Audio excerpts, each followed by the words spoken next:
I'm Devario Simmons. I'm the costume designer of The Righteous. You know, I really am excited about my first season at Santa Fe Opera because I'm getting to work with Tracy Smith, the librettist, and Gregory the composer. Kevin Newbury, the director, introduced me to them, and their work is just so beautiful. I know that he's worked with them before. The Righteous is really about how ambition can really become corrupt and how we allow for things that seem enticing to get in our way when we actually had a really good goal to begin with. We're starting in 1979, and then we'll fast forward to 86, and then we'll fast forward from there to 1990.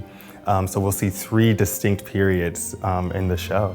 I think Tracy's done a beautiful job with almost a love triangle of politics, religion, and economics. And I think for me, when I started this piece, I was really coming at it from an economic place, because I do think that we have a lot of different groups in different economics to really show what that hierarchy is of the community that we're building, actually. We do have, for lack of a better term, the 1% present, but we also have lower economic statuses present as well. And I think that in clothing, those are very apparent. And so because we're all kind of circling around this religious community, the conservative nature of that is really kind of even. But what happens is that we see the 1% take little liberties, like we'll see a couple of the characters that are in that category in Paul's family. We'll see Michelle take some liberties, and like hemlines are a little shorter, and some inspirations from some very big fashion labels at the time. But the economics were important because it lets the chorus, I kind of like let the chorus tell the story of the flock, where David is the shepherd, and the chorus become his flock in his church.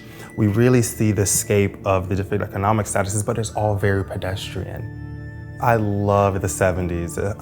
I just think that it's a period that had so many different silhouettes that are so flattering to the figure of all sizes. I think, like, when I think about period costumes, I guess the 70s is still more retro, but when I think about like Elizabethan costumes and Victorian costumes and how we changed the body and how everyone really, like, the silhouettes are so beautiful, I think the same about the 70s.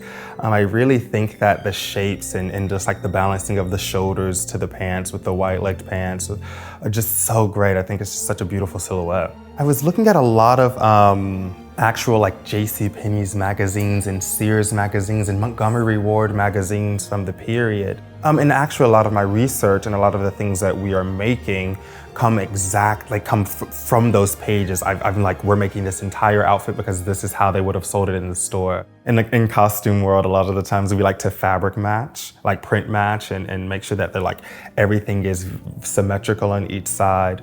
We're doing a lot of factory finish with this show, which means like cutting it like it would be done in a factory, which means how do you cut it to save fabric, which is how fashion is made. So it's really great to be able to kind of like make it feel as real as possible.